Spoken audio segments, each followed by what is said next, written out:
Hello. জি sir. Hello, দেখতে পাচ্ছ তোমরা? জি স্যার, দেখতে পাচ্ছি। আচ্ছা, তাহলে আমরা শুরু করি না? আমার টাইম যেহেতু লিমিটেড, আমরা শুরু করি। জি স্যার।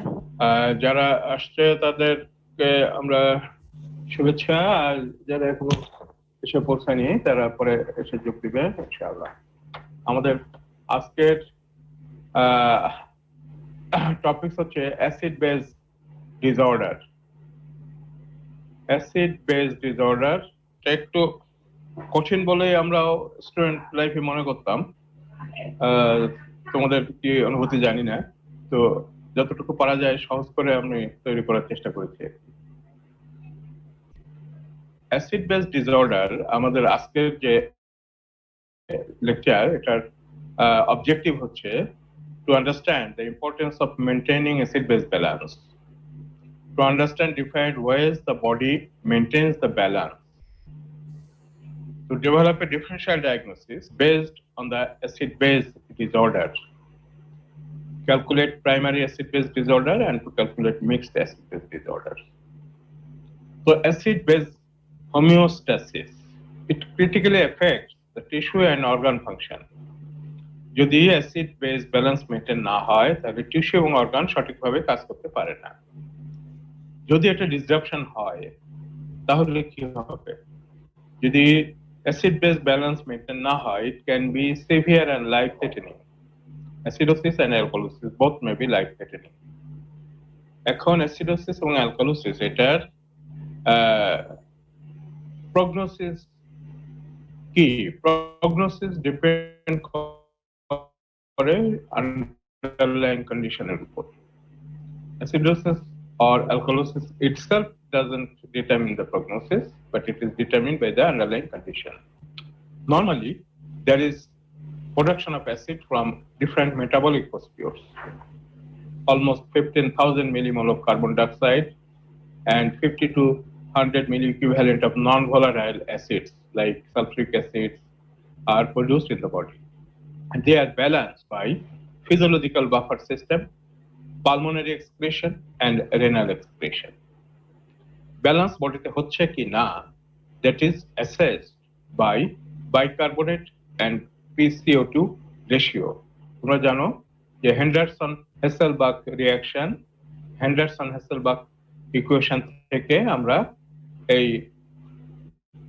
বাইকার্বনেট এবং PCO2 এর রেশিও পাই, এবং এটা থেকে আমরা এই ব্যালেন্স বডিতে মেনটেন হচ্ছে কিনা সেটা বুঝতে পারি। Normal values. What are the normal values? Normally, in extracellular fluid, pH is 7.4 millimole per liter, and when it is low, it is acidosis. When it is high, it is alkalosis. Bicarbonate is normal value is 24 milliequivalent per liter, and bicarbonate concentration is related to metabolic acidosis or alkalosis. In metabolic acidosis, bicarbonate is high. In metabolic alkalosis, bicarbonate is low. PCO2, normal PCO2 is 40 millimeter mercury. And PCO2 is related to respiratory acidosis or alkalosis. Yeah. And if pH goes above 7.44 or above, it is called alkalemia. And acidosis, commonly used term, it denotes the pathological process that causes acidosis. Acidosis is the pathological process that lowers serum bicarbonate or raises PaCO2. And alkalosis is the process that raises bicarbonate or lowers PaCO2. So bicarbonate and PaCO2, আমরা বললাম যে bicarbonate এবং PaCO2 ratio দিয়ে আমরা acidosis না অ্যালকোলিসিস main বের করি। Bicarbonate উপরে, PaCO2 নিচে।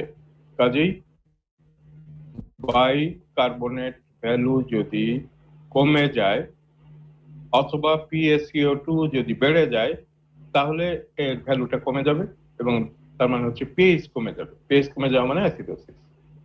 আবার যদি বাইকার্বনেট PaCO2 রেশিও দেখি, যদি বাইকার্বনেট ভ্যালু বেড়ে যায় অথবা PaCO2 ভ্যালু কমে যায় তাহলেও এটার টোটাল ভ্যালুটা বেড়ে যাবে, দ্যাট ইজ পিএইচ বেড়ে যাবে, তার মানে দ্যাট ইজ অ্যালকালোসিস।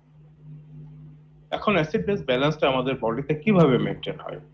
এটা মেনটেন হয় by physiological buffers, by lungs and kidneys, এবং এটা ডিসরাপ্টেড হয় কিসের মাধ্যমে?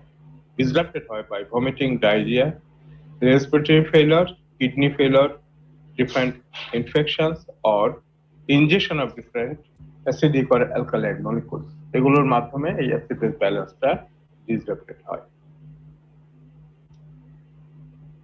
Physiological buffers, most important physiological buffer is the bicarbonate carbonic acid system, and it is localized primarily.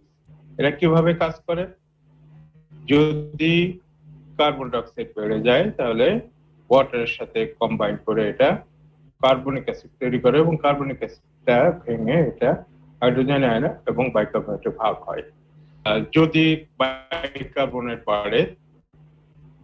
বাড়া মানে অ্যালকোহলিসিস, তখন এটা ভেঙে কার্বনিক অ্যাসিড তৈরি করে পিএইচ কিছু কমাতে চেষ্টা করে। আবার কার্বন ডাইঅক্সাইড যদি বেড়ে যায় তাহলে অ্যাসিডোসিস হয় এবং এটা পিএইচ তখন কমে যায়, তখন কার্বনিক অ্যাসিড এর থেকে আলটিমেটলি বাইকার্বনেট তৈরি হয়ে এরা পিএইচ কিছুটা বাড়াতে চেষ্টা করে। এভাবে বাইকার্বনেট কার্বনিক অ্যাসিড সিস্টেম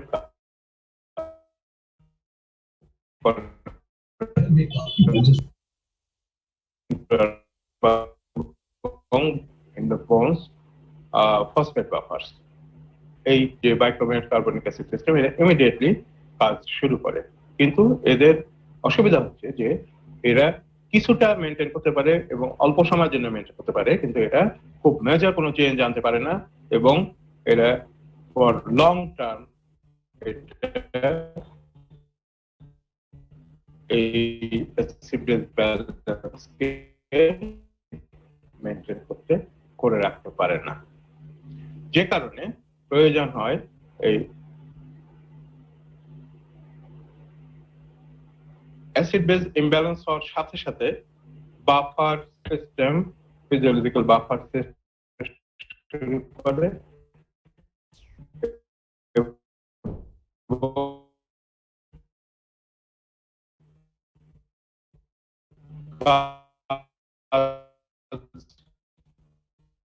চলাকালীন লাংস কাজ করতে শুরু করে। লাংস কিভাবে কমে যায় অর্থাৎ অ্যাসিডোসিস বেড়ে যায়, তাহলে কার্বন ডাইঅক্সাইড বডি থেকে বের হয়ে তার পিএইচটা বাড়তে শুরু করে। Compensatory process return pH towards normal, এবং এটা কাজ করে ফর মেনি আওয়ার্স, কিন্তু এটাও ফুললি কারেক্ট করতে পারে না। এটা কাজ শুরু হতে ফিজিওলজিক্যাল বাফারের থেকে একটু বেশি সময় লাগে এবং এরা বেশ কয়েক ঘন্টা ধরে কাজ করতে পারে, কিন্তু এরাও ফুললি পিএইচ কারেক্ট করতে পারে না। রেনাল সিস্টেম, এবং রেনাল সিস্টেমটা কাজ শুরু করতে একটু সময় নেয়, এটা 12 আওয়ার্স মিনিমাম সময় লাগে এবং এরা কমপ্লিট অ্যাকশন হতে। এখন আমরা বললাম যে অ্যাসিডেমিয়া বা অ্যাসিডোসিস এটা আছে দুই ধরনের, একটা হচ্ছে মেট অ্যান্ড রেসপিরেটরি। মেটাবলিক অ্যাসিডোসিস হতে পারে, অ্যালকোহলিসিস হতে পারে, রেসপিরেটরি অ্যাসিডোসিস হতে পারে, অ্যালকোহলিসিস হতে পারে। এখন মেটাবলিক অ্যাসিডোসিস যদি হয় তাহলে আমরা দেখলাম যে bicarbonate load. Metabolic acidosis, alkalosis related to bicarbonate concentration. Respiratory acidosis, alkalosis, PCO2. Sir Metabolic কয়েকজন ওয়েট করছে জয়েন করার জন্য। স্যার অ্যাডমিট করতে হবে কয়েকজনকে। স্যার কয়েকজন জয়েন করার জন্য ওয়েট করছে। হ্যাঁ, কই আমার ওয়েটিং বক্সে তো আসছে না, ওয়েটিং বক্স তো আসে না। স্যার জয়েন হয়ে গেছে। হয়ে গেছে, হ্যাঁ আমি তো দিয়ে দিয়েছি যে কোটা আসে। আচ্ছা, তাহলে যেটা বললাম যে মেটাবলিক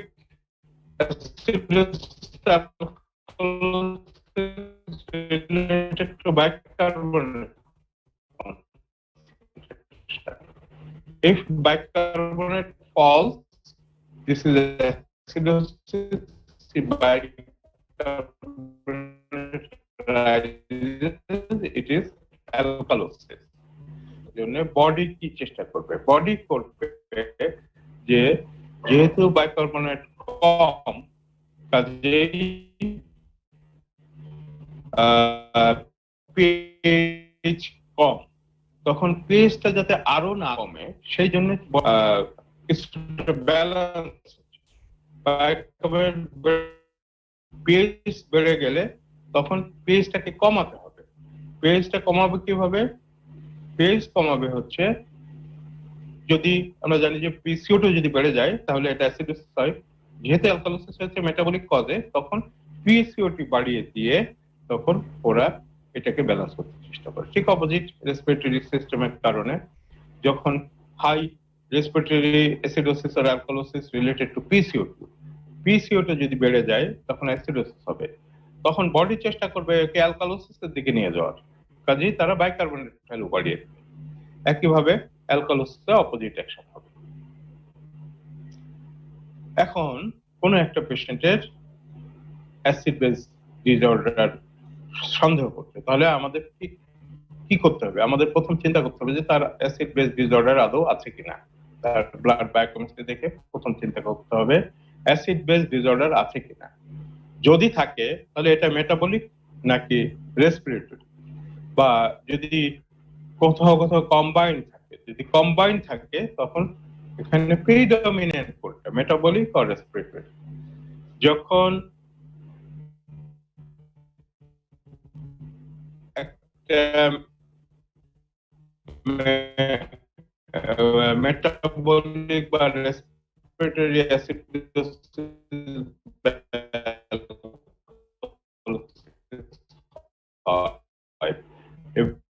এবং এর সাথে যদি হয় তাহলে আমরা বলি কিন্তু কম্পেনসেশন অ্যাপ্রোপ্রিয়েট না, তাহলে ওটাকে আমরা বলি মিক্সড অ্যাসিডোসিস অর অ্যালকালোসিস। তো অ্যাসিডোসিস অ্যালকালোসিস দেখার পরে আমাদের পরবর্তী স্টেপ হচ্ছে কজ, কারণ আমাদের চিকিৎসা করতে হচ্ছে কজ, ডিপেন্ড করবে কজের উপরে।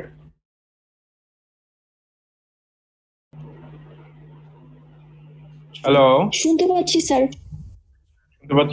স্ক্রিন দেখতে পাচ্ছ? জি স্যার, দেখতে পাচ্ছি। আচ্ছা, ঠিক আছে। তাহলে আমরা আলাপ করছিলাম যে অ্যাসিড বেস প্রবলেম যদি একটা আমরা ফেস করি তাহলে আমরা কিভাবে এটার প্রবলেমটা সলভ করব। তাহলে রেসপিরেটরি অ্যাসিডোসিস আমরা প্রথম চিন্তা করি। রেসপিরেটরি অ্যাসিডোসিস আমরা কখন বলি? যখন there is decreased pH due to pulmonary carbon dioxide retention. Respiratory acidosis alkalosis related to PCO2 আমরা বলেছি। যখন পালমোনারি কজে কার্বন ডাইঅক্সাইড রিটেনশন হবে তখন যদি পিএইচ কমে তখন এটাকে আমরা বলছি রেসপিরেটরি অ্যাসিডোসিস। কিভাবে এটা হয়? কার্বন ডাইঅক্সাইড রিটেনশন হলে কার্বনিক অ্যাসিড বেশি বেশি তৈরি হচ্ছে, বেশি কার্বন ডাইঅক্সাইড ওয়াটার সাথে মিশে বেশি কার্বন ডাইঅক্সাইড তৈরি হচ্ছে। বেশি কার্বন ডাইঅক্সাইড তৈরি হয়ে এখান থেকে যে হাইড্রোজেন আয়ন রিলিজ হচ্ছে, হাইড্রোজেন আয়নের কারণে পিএইচটা আমাদের কমে যাচ্ছে। তাহলে এটা হচ্ছে রেসপিরেটরি অ্যাসিডোসিস। এটার কম্পেনসেশন যেটা হয় সেটা হচ্ছে যদি অ্যাকিউট রেসপিরেটরি অ্যাসিডোসিস হয় তাহলে এই বডির যে bicarbonate carbon dioxide buffer system আছে ওরা তখন ফাংশন শুরু করতে পারে না, যে কারণে কার্বন ডাইঅক্সাইডই শুধু বাড়তে থাকে কিন্তু এই বাইকার্বনেটের পরিমাণ তখনও বাড়তে পারে না। কাজেই যদি আমরা দেখি পিএইচ কম, কার্বন ডাই অক্সাইড বেশি কিন্তু বাইকার্বনেট নরমাল আছে, তাহলে আমরা মনে করব that is acute respiratory acidosis. আর যদি এর সাথে বাইকার্বনেট লেভেলটা দেখি আমরা নরমালের থেকে বেশি আছে, তাহলে আমরা ধরে নিব যে এটি ক্রনিক রেসপিরেটরি অ্যাসিডোসিস, কারণ ততক্ষণে সময় পেয়েছে বডি এবং কিডনি থেকে ওরা বাইকার্বনেট রিঅ্যাবজর্পশন করা শুরু করছে এবং বাইকার্বনেট লেভেল বাড়িয়ে এই অ্যাসিডোসিসটাকে তারা কমাতে চেষ্টা করছে। তাহলে মনে রাখতে হবে অ্যাকিউট রেসপিরেটরি অ্যাসিডোসিসে বাইকার্বনেট নরমাল থাকে, কিন্তু ক্রনিক রেসপিরেটরি অ্যাসিডোসিসে বাইকার্বনেট লেভেলটা এলিভেশন হয় due to renal retention of bicarbonate. Respiratory, what are the causes of respiratory acidosis? Respiratory carbon dioxide retention, তার মানে হচ্ছে reduction of minute ventilation. এটার কি কারণে হতে পারে? Maybe due to obstruction or respiration the airway, drug-induced CNS depression due to myasthenia gravis or other CNS injury or GBS, pulmonary disease like pneumonia, edema, COPD, emphysema, অথবা disease of the thoracic case, that is pneumothorax, flail chest, ইত্যাদি. These are the causes of carbon dioxide retention due to diminished minute ventilation. এখন respiratory acidosis যদি হয় তাহলে body কিভাবে compensate করতে চেষ্টা করবে? First of all intracellular protein থেকে কিছু ওরা বাইকার্বনেট রিলিজ করতে চেষ্টা করবে। কিছু বাইকার্বনেট বের হওয়ার কারণে ইমিডিয়েটলি কিছুটা বাফারে হবে। এটা পরিমাণ খুব কম, এটা every 10 millimetre rise of PCO2 এর কারণে দেখা যায় যে 1 milli equivalent of bicarbonate add হচ্ছে। আর রেসপিরেটরি অ্যাসিডোসিস যদি কন্টিনিউ করতে থাকে তখন renal retention of bicarbonate will start functioning, এবং এই রেনাল রিটেনশন এটার ডিগ্রি হচ্ছে 3.5 milli equivalent per litre for every 10 millimetre mercury rise in PSO2, যে কারণে আমরা অ্যাকিউট স্টেজে বাইকার্বনেট লেভেল এলিভেশন খুব একটা দেখি না, কিন্তু ক্রনিক রেসপিরেটরি অ্যাসিডোসিস যদি হয় তাহলে বাইকার্বনেটের পরিমাণ আমরা যথেষ্ট বাড়তে দেখি, এবং এটা it will take 12 hours to many days for retention of bicarbonate, এবং এটা স্ট্রেংথ অনেক বেশি, এটা almost it normalizes the pH. Respiratory acidosis management হচ্ছে management of underlying conditions, that is correction of minute ventilation, establishment of airway, re-expansion of lung, correction of CNS disease, bronchodilators or antibiotics if it is due to infection. If there is chronic respiratory acidosis, then there may be progressive decrease in sensitivity of the carbon dioxide by respiratory centers. আমরা জানি যে COPD তে যে respiratory center sensitivity কমে যায়, যে কারণে এখানে আমরা হাই ফ্লো অক্সিজেন দেই না। হাই ফ্লো অক্সিজেন দিলে হাইপক্সিক ড্রাইভ ইজ লস্ট, এবং ওই সময়ে হাইপারক্যাপনিক ড্রাইভটাই শুধু কাজ করে। কাজেই chronic respiratory acidosis যদি হয় সেখানে cautious use of oxygen is most important. তাহলে chronic respiratory acidosis কিনে এটা ডিটারমিন করা আমাদের জন্য জরুরি। এখানে একটা एग्जांपल দেওয়া হয়েছে, 55-year-old man with COPD, তার pH 7.23, PaCO2 is 90 and bicarbonate is 35. আমরা যদি এই ডেটাকে যদি আমরা ইন্টারপ্রেট করি তাহলে আমরা দেখতে পাবো 7.2 pH, that is acidemic, PaCO2 90, that is elevated. So elevated PaCO2 and acidosis, it is respiratory acidosis. এখন whether it is acute or chronic, যদি bicarbonate level যদি নরমাল, যদি নরমালি যে পরিমাণ আমরা যে ক্যালকুলেশনটা আগে দেখেছি সেই ক্যালকুলেশন দিয়ে আমরা দেখবো যে বাইকার্বনেটটা কতখানি বাড়ার কথা ছিল। এখানে ওই ক্যালকুলেশন থেকে দেখা যায় যে 3.5 যদি হয় ফর এভরি 10 মিলিমিটার মার্কারি, তাহলে আমরা 40 এর উপরে 90, তার মানে হচ্ছে 50 মিলিমিটার মার্কারি রাইজ করেছে। তাহলে ফর এভরি 10 মিলিমিটার যদি 3.5 হয় তাহলে 50 মিলিমিটার মার্কারি রাইজের জন্য 3.5 ইনটু 5, that is 17.5, এটি বাড়ার কথা ছিল। তাহলে 24 এর সাথে যদি আমরা 17 যদি যোগ করি তাহলে এটি 17 and 24, that is 31, 41 হওয়ার কথা, কিন্তু এখানে এটা আরো বেশি আছে, আরো কম আছে, যে কারণে আমরা এটাকে আমরা অ্যাপ্রোপ্রিয়েট বলছি না। অ্যাপ্রোপ্রিয়েট না হলে তখন আমরা ধারণা করবো যে এটির সাথে মিক্সড এটা একটি মিক্সড প্যাটার্ন, সিম্পল প্যাটার্ন না। তার মানে এখানে অ্যাকুট রেসপিরেটরি অ্যাসিডোসিস আছে প্লাস সাথে কিছু ক্রনিক রেসপিরেটরি অ্যাসিডোসিস আছে। Acute on chronic respiratory acidosis. Respiratory alkalosis. Respiratory alkalosis means when there is carbon dioxide is washed out from the body due to some reason. তাহলে বডিতে carbon dioxide কমে যাবে। Carbon dioxide যদি কমে তাহলে আমরা সেটাকে বলি পিএইচ বেড়ে যাবে, এবং সেটা হচ্ছে কার্বন ডাইঅক্সাইড যদি কমে যায় তাহলে পিএইচ বেড়ে যাবে, সেটাকে আমরা বলি রেসপিরেটরি অ্যালকালোসিস। কি কারণে হাইপার ভেন্টিলেশন হয়? Hypoxia mediated hyper ventilation. যদি হাইপক্সিয়া হয় তাহলে যেমন high altitude, severe anaemia, ventilation perfusion mass এগুলো যদি হয় তাহলে হাইপার ভেন্টিলেশন হতে পারে। CNS mediated, that is psychogenic বা স্ট্রোক অথবা raised intracranial pressure. Pharmacology cause like salicylates, caffeine, vasopressor, thyroxine. Pulmonary causes like pneumonia, mechanical hyperventilation, atelectasis, hepatic encephalopathy. These are the conditions where there is hyperventilation. Hyperventilation causes carbon dioxide washout. So carbon dioxide washout leads to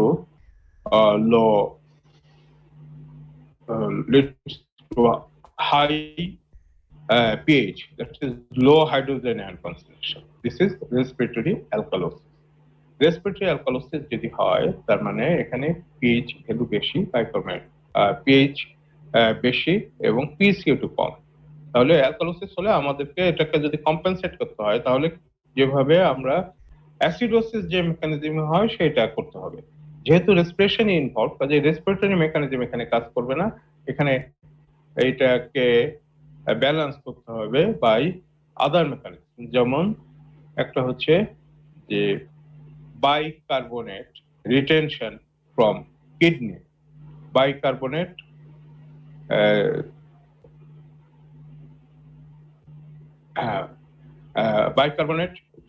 kidney থেকে করে দিতে হবে, excrete করে দিতে হবে।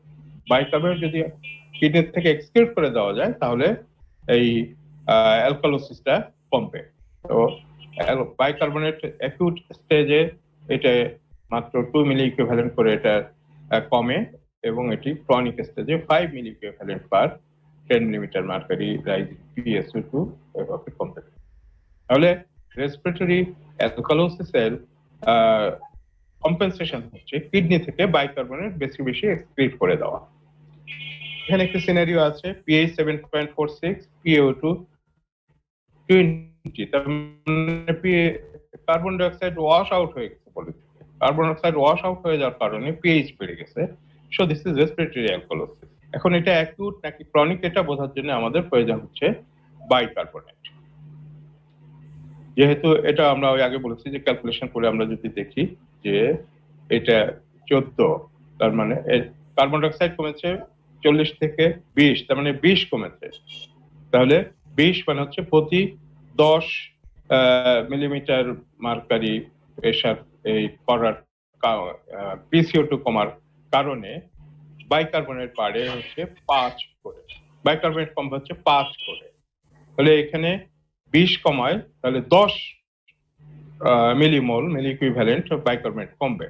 Normal bicarbonate 24, কাজেই এখান থেকে যদি আমরা 10 কমিয়ে দেই, 10 কমলে হবে 14, এখানেও 14 আছে। তার মানে দিস ইজ অ্যাপ্রোপ্রিয়েট কম্পেনসেশন। এই অ্যাপ্রোপ্রিয়েট কম্পেনসেশন হলে এটাকে আমরা বলতে পারি যে সিম্পল রেসপিরেটরি অ্যালকালোসিস। এবং যেহেতু আমাদের হিসাবটা বলছে যে ক্রনিক স্টেজে 5 করে কমে, কাজে এখানে 5 করে কমেছে, এই কারণে আমরা এটাকে বলবো ক্রনিক রেসপিরেটরি অ্যালকালোসিস।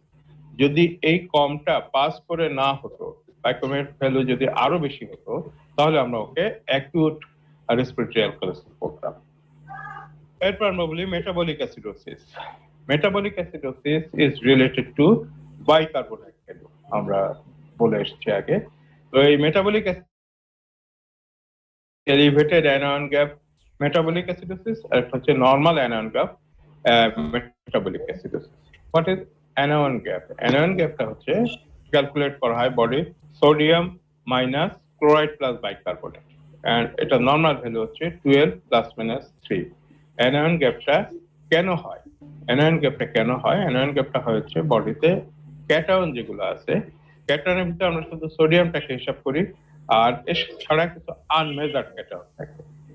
আর এখানে অ্যানায়ন এটাকে ব্যালেন্স করার জন্য যে অ্যানায়ন থাকে তার ভিতরে ক্লোরাইড এবং বাইকার্বনেট থাকে, এছাড়া আনমেজার্ড অ্যানায়ন থাকে, সাধারণত অ্যালবুমিন এন্ড আদার প্রোটিন অ্যানায়ন্স, এগুলা হচ্ছে আনমেজার্ড অ্যানায়ন। আমরা অ্যানায়ন গ্যাপটা হিসাব করি হচ্ছে সোডিয়াম থেকে বাইকার্বনেট এবং ক্লোরাইড মাইনাস করে দিলে যে গ্যাপটা হয় এটাকে অ্যানায়ন গ্যাপ বলি। এখন এই অ্যানায়ন গ্যাপ কিছু অ্যাসিডোসিস আছে যেখানে এই অ্যানায়ন গ্যাপটা মেনটেন হয়। অ্যানায়ন গ্যাপ মেনটেন হয়ে অ্যাসিডোসিস, যেমন যদি বাইকার্বনেট লস হয়ে থাকে কিডনি থেকে অথবা জিআই ট্র্যাক্ট থেকে, তাহলে যে অ্যাসিডোসিস হয় সেটাকে আমরা বলি metabolic anion gap, normal anion gap metabolic acidosis. আর যদি এই পুলে কোনো আদার অ্যাসিডস এডিশন হয়, আদার অ্যাসিড এডিশনস হওয়ার কারণে যদি অ্যাসিডোসিস হয়, তাকে আমরা elevated anion gap metabolic acidosis বলে থাকি। সাধারণত যে কিটো অ্যাসিডোসিস, ল্যাকটিক অ্যাসিডোসিস এগুলো যদি অ্যাড হয় তাহলে এই অ্যানায়ন গ্যাপটা বেড়ে যায়। এই অ্যানায়ন গ্যাপটা বেড়ে গেলে তখন এটাকে আমরা elevated anion gap metabolic acidosis বলি। তো elevated anion gap metabolic acidosis এটার কজের মধ্যে আছে, এগুলো এটাকে মনে রাখার জন্য এটাকে একটা দিয়েছে যে methanol uraemia. Common is diabetic ketoacidosis, common is diabetic ketoacidosis. এছাড়া আরো কিছু কারণ আছে, ল্যাকটিক অ্যাসিডোসিস হতে পারে, স্যালিসাইলিক পয়জনিং হতে পারে, ইথানল পয়জনিং হতে পারে। So these are the common causes of normal anion gap metabolic acidosis. Increased anion gap metabolic acidosis. Normal or non-anion gap metabolic acidosis are due to loss of bicarbonate. এই লসটা হতে পারে from GI tract, যেমন diarrhoea, কোলোস্টমি, অ্যালিওস্টমি, অথবা bicarbonate loss হতে পারে from kidney, যেমন renal tubular acidosis বা হাইপার প্যারাথাইরয়েডিজম হতে পারে। এছাড়া সাম ingestion of some agents may cause loss of bicarbonate. এর ভিতরে আছে অ্যাসিটোজোলামাইড, ক্যালসিয়াম ক্লোরাইড, ম্যাগনেসিয়াম সালফেট ইত্যাদি। মেটাবলিক অ্যাসিডোসিসেরও একটা কম্পেনসেশন আছে, অর্থাৎ যখন বাইকার্বনেটটা বডিতে বেড়ে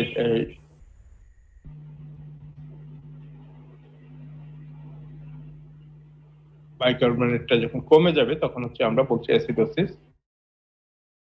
কমে যায় তাহলে এটাকে মিনিমাইজ করার জন্য বডির একটা মেকানিজম আছে, সেটা কি? সেটা হচ্ছে তখন বডিতে রিটেনশন হবে, কার্বন ডাই অক্সাইডটা রিটেনশন হয়ে সে আরো কিছু বাইকার্বনেট বডিতে সাপ্লাই দিতে চেষ্টা করবে। সেটার একটা হিসাব আছে, এটাকে উইন্টার্স ফর্মুলা বলা হয়, যে বডিতে বাইকার্বনেট লেভেল কত থাকলে ওই PCO2 কতখানি বাড়বে, সেটার একটা হিসাব এটা।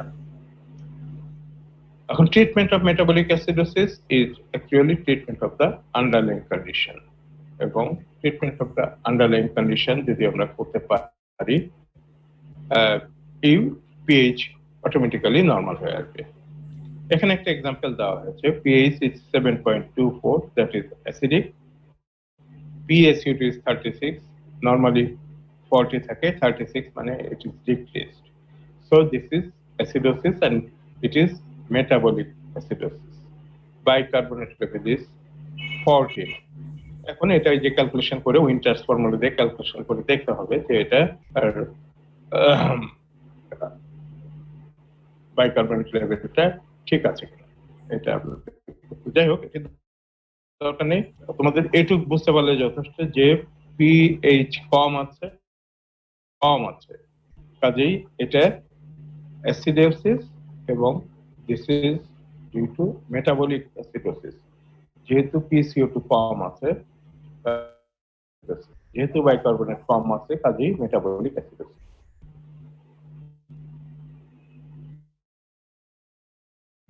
Metabolic alkalosis হচ্ছে alkalemia created by decrease in pH or increase in bicarbonate, decrease in hydrogen ion concentration or increase in bicarbonate. আমরা metabolic acidosis বা alkalosis আছে কিনা এটা bicarbonate concentration দিয়ে দেখি। যদি bicarbonate concentration বেড়ে যায় তাহলে alkalosis, metabolic alkalosis. Bicarbonate concentration যদি কমে যায় তাহলে সেটি হচ্ছে metabolic alkalosis, metabolic acidosis. Bicarbonate যদি কমে যায় এবং এটি কম্পেনসেশন হয় বাই রেসপিরেটরি সিস্টেম। যদি অ্যালকালেমিয়া হয় তাহলে ভেন্টিলেশন কমে যাবে, ভেন্টিলেশন কমে কার্বন ডাই অক্সাইড রিটেনশন করার চেষ্টা করবে। কার্বন ডাই অক্সাইড রিটেনশন হলে পিএইচ একটু কমতে থাকবে এবং সেটি এই অ্যালকালোসকে কিছুটা মিনিমাইজ করবে। এটার একটা ফর্মুলা আছে কম্পেনসেশন কিভাবে হয়। আচ্ছা, causes of metabolic alkalosis.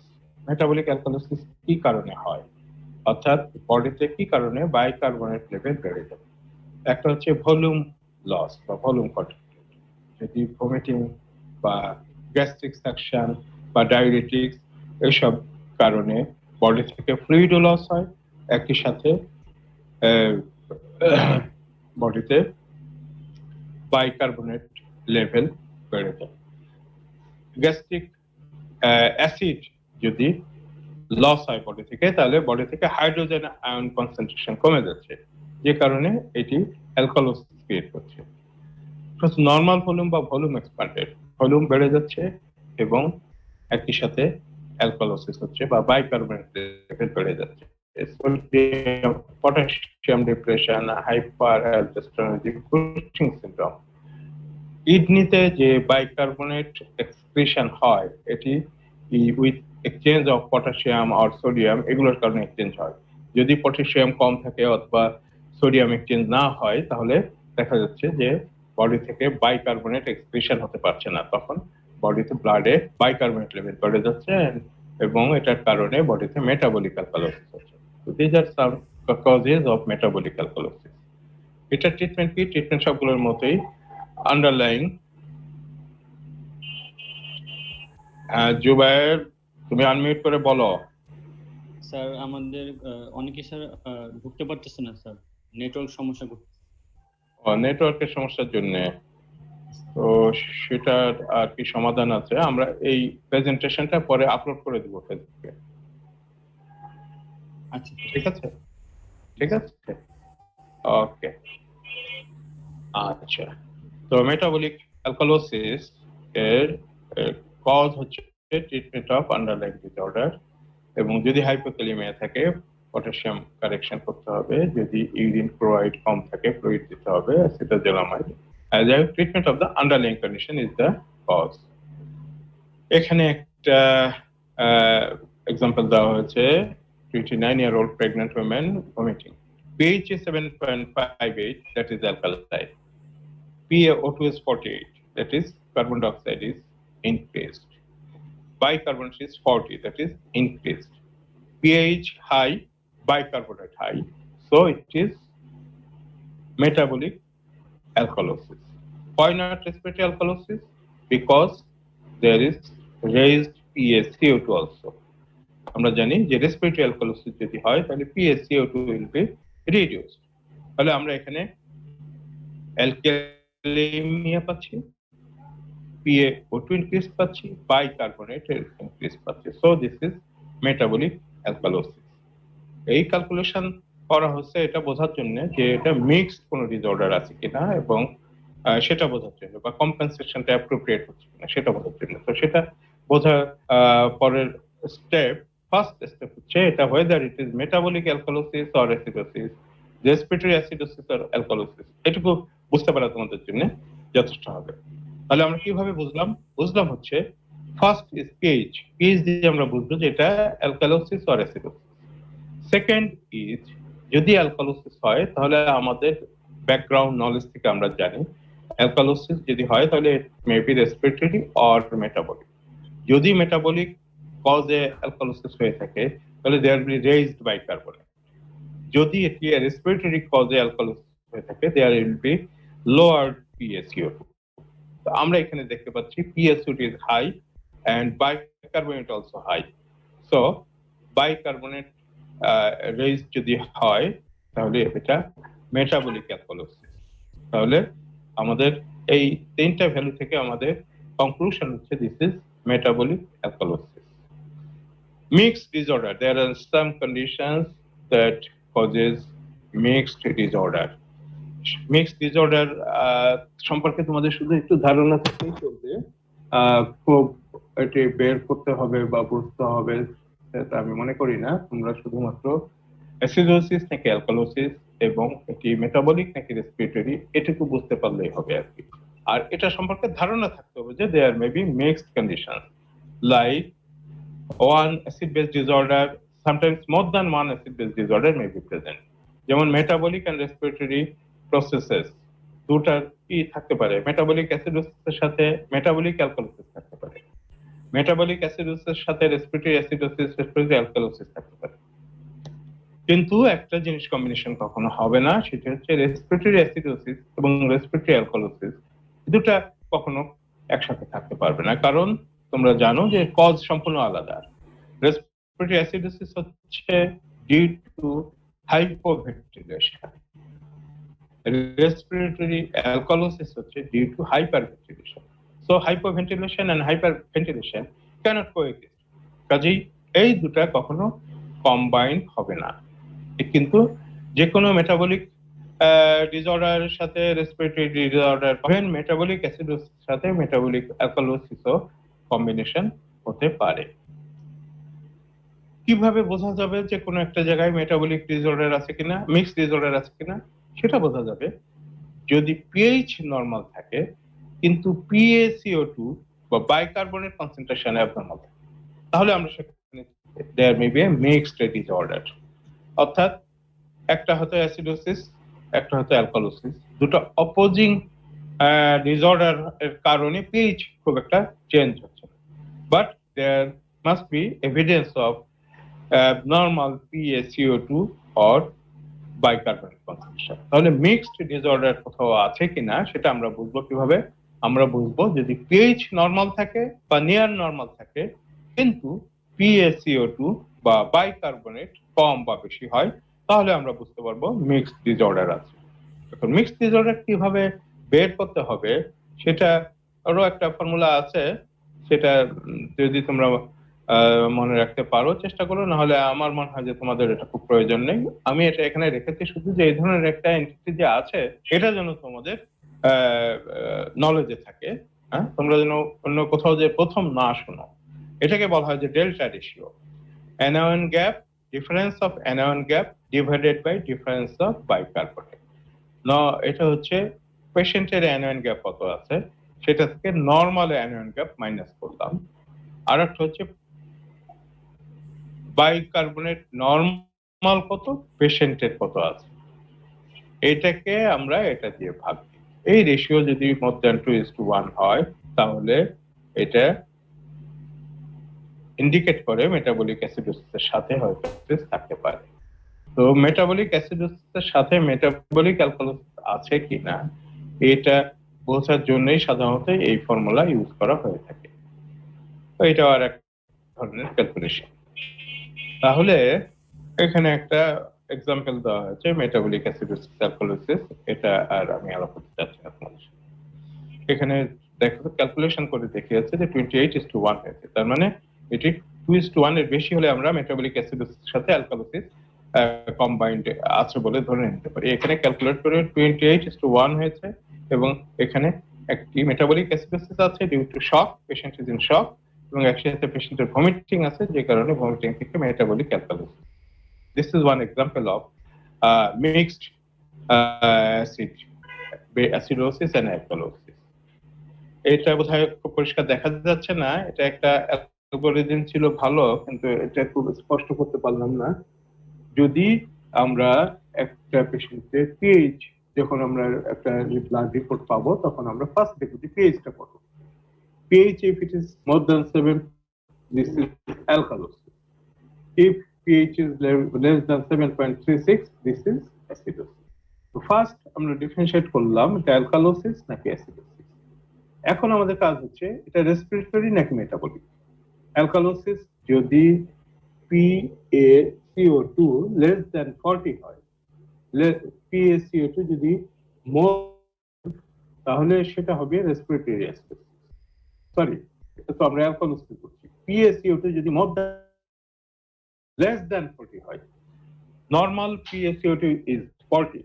In alkalosis there is carbon dioxide washout, so PaCO2 will be less. যদি PaCO2 less than 40 হয় তাহলে আমরা বলবো respiratory alkalosis. PaCO2 যদি more than 40 হয় তাহলে আমরা বলবো that is the alkalosis, but the cause is not respiratory, so that should be metabolic alkalosis. Acidosis যদি আমরা পাই তখন আমরা দেখব PaCO2. PaCO2 যদি more than 40 হয়, that is respiratory acidosis. If it is less than 40, then we consider metabolic acidosis. এরপরেই হচ্ছে যে ক্যালকুলেশন anion গ্যাপের ক্যালকুলেশন দিয়ে আমরা anion গ্যাপ ক্যালকুলেশন থেকে আমরা এটা আর পড়া যাচ্ছে না, এটা আর আমি বিস্তারিত আলাপ করতে যাচ্ছি। তাহলে আমরা রেসপিরেটরি অ্যাসিডোসিস এবং অ্যালকালোসিস, মেটাবলিক অ্যাসিডোসিস নাকি অ্যালকালোসিস, এই জিনিসটা অন্তত ডিফারেন্সিয়েট করতে যেন পারি, সেটুকুই আমাদের আজকের লেকচার থেকে যদি আমরা এটা শিখতে পারি তাহলে আমি মনে করবো যে আমাদের এই লেকচার থেকে আমরা কিছুটা আমাদের শেখা হলো। তো আমাদের লেকচারের ভিতর থেকে তোমাদের কারো যদি কোনো প্রশ্ন থাকে তাহলে তোমরা প্রশ্ন করতে পারো, আনমিউট করে প্রশ্ন করো। স্যার আমাদের ভাইবার সময় কি এই টাইপের ক্যালকুলেশন দিয়ে অ্যাকিউট অর ক্রনিক এই ব্যাপারগুলো কোনো ক্যালকুলেশন লাগবে না তোমাদের ভাইবার জন্য। আমি বললাম তো বড় জোর এটি অ্যাসিডোসিস নাকি অ্যালকালোসিস। যদি অ্যাসিডোসিস বা অ্যালকালোসিস হয় তাহলে এটি মেটাবলিক অ্যাসিডোসিস নাকি রেসপিরেটরি অ্যাসিডোসিস। এটি অ্যালকালোসিস হলে রেসপিরেটরি অ্যালকালোসিস নাকি মেটাবলিক অ্যালকালোসিস, এইটুকু ডিফারেন্সিয়েট করতে পারলে হবে। এবং এরপরে তো তোমার কজ আসবে, what are the causes of respiratory acidosis, how do you manage, what are the causes of metabolic alkalosis, how do you treat। তোমার একটা ডাটা দিয়ে জাস্ট স্টার্ট করা, কিন্তু কেউ যদি এখানে আটকে যায় এটা মেটাবলিক অ্যাসিডোসিস নাকি অ্যালকালোসিস নাকি রেসপিরেটরি, এটাই যদি কেউ না বলতে পারে তাহলে নেক্সট কোশ্চেনে আর তুমি যাওয়ার সুযোগ পাচ্ছ না। আর এগুলো খুব ভালো কোশ্চেন, কেউ যদি এগুলো ভালো বলতে পারে তাহলে এটা এক্সামিনার খুবই স্যাটিসফাইড হয়। সাধারণত এইসব চ্যাপ্টার ভালো করে পড়েন স্টুডেন্টরা, কাজেই এটা সম্পর্কে ভালো অ্যান্সার করতে পারলে সেটা খুব ভালো একটা ইমপ্রেশন হয়। এটা পারবে না তোমরা? জি স্যার পারবো। অ্যাসিডোসিস নাকি অ্যালকালোসিস এটা তো পারবে, জি স্যার দেখেই তো বলতে পারবে, পেজ দেখে বলতে পারবে।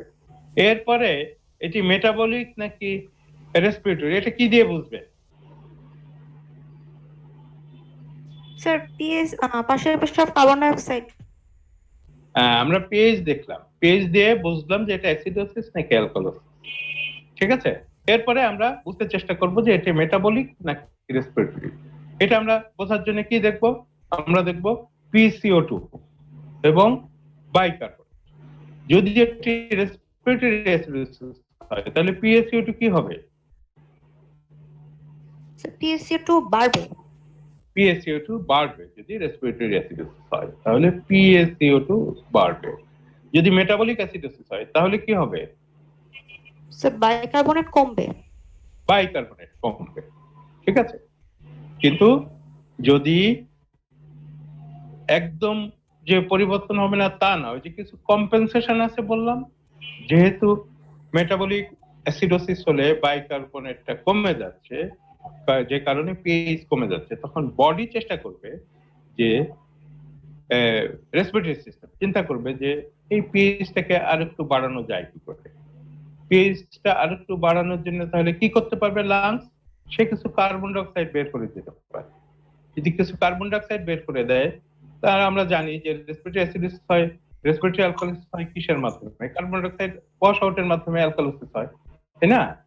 তাহলে এখানে আছে মেটাবলিক অ্যাসিডোসিস, ওর সাথে যদি আমরা একটু রেসপিরেটরি অ্যালকালোসিস অ্যাড করতে পারি তাহলে পিএইচটা একটু ব্যালেন্স হবে।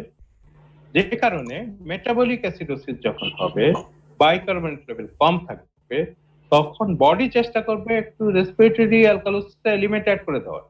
সেজন্য সে কিছু কার্বন ডাই অক্সাইড বের করে দিতে চেষ্টা করবে। এই কারণে আমরা ব্লাড পিকচারে আমরা কার্বন ডাই অক্সাইড ভ্যালু কিছু কম পেতে পারি, একদম নরমাল না পেয়ে কিছুটা কম পেতে পারি। যদি কিছু কম পাই তাহলে আমরা বুঝবো যে সেখানে কিছু রেসপিরেটরি কম্পেনসেশন হয়েছে। বুঝাতে পারলাম বিষয়টা? জি স্যার। তাহলে এখন বলো যে একটা পেশেন্টের পিএইচ হচ্ছে 7.50 সেখানে এটাকে মিনিমাইজ করার জন্য রেসপিরেটরি মানে যেখানে মেটাবলিক অ্যাসিডোসিস আছে সেখানে এই অ্যাসিডোসিসটা মিনিমাইজ করার জন্য রেসপিরেটরি অ্যালকালোসিসের কম্পোনেন্ট অ্যাড হতে পারে। সেই রেসপিরেটরি অ্যালকালোসিসের কম্পোনেন্ট অ্যাড হওয়া মানে হচ্ছে কার্বন ডাই অক্সাইড ভ্যালু কিছুটা কমে যেতে পারে। আবার যদি মেটাবলিক অ্যালকালোসিস হয় তখন সেখানে পিএইচটা ব্যালেন্স করার জন্য রেসপিরেটরি অ্যাসিডোসিস কম্পোনেন্ট অ্যাড হতে পারে। তার মানে হচ্ছে PaCO2 একটু বেড়ে যেতে পারে। তো এইটুকু যদি তোমরা মনে রাখতে পারো আমার মনে হয় যথেষ্ট হবে। কজ গুলো পড়বে, কোনটা মেটাবলিক অ্যাসিডোসিস অ্যালকালোসিসের কজ কি, রেসপিরেটরি অ্যাসিডোসিস অ্যালকালোসিসের কজ কি, এইগুলো পড়বে। আর যেসব কম্পেনসেশন ইত্যাদি যেগুলো আমরা বলেছি এগুলোর ক্যালকুলেশন তোমাদের জানার দরকার নাই, তবে কম্পেনসেশনের মাধ্যমে কোথায় একটু যেটা আমি ফার্স্ট একটা ছবিতে দেখিয়েছিলাম এই কম্পেনসেশনের এই ধারণাটা একটু থাকলে ভালো হয়। এই যে ছবিটা মেটাবলিক অ্যাসিডোসিসে লো বাইকার্বনেট, মেটাবলিক অ্যালকালোসিসে হাই বাইকার্বনেট। কম্পেনসেশনের ফলে কি হচ্ছে, যেখানে কার্বন বাইকার্বনেট লো সেখানে লো PaCO2 হচ্ছে কম্পেনসেশন। যেখানে হাই বাইকার্বনেট আছে অর্থাৎ অ্যালকালোসিস আছে সেখানে PaCO2 পিএইচটা কমাতে চেষ্টা করা, এটি হচ্ছে কম্পেনসেশন। একইভাবে রেসপিরেটরি অ্যাসিডোসিসের ক্ষেত্রে যেহেতু বাইকার্বনেট PaCO2 বেশি আছে পিএইচ কম আছে তখন কিডনি চেষ্টা করবে বাইকার্বনেট রিটেনশন করার, বাইকার্বনেট রিটেনশন করে অ্যাসিডোসিসকে মিনিমাইজ করার।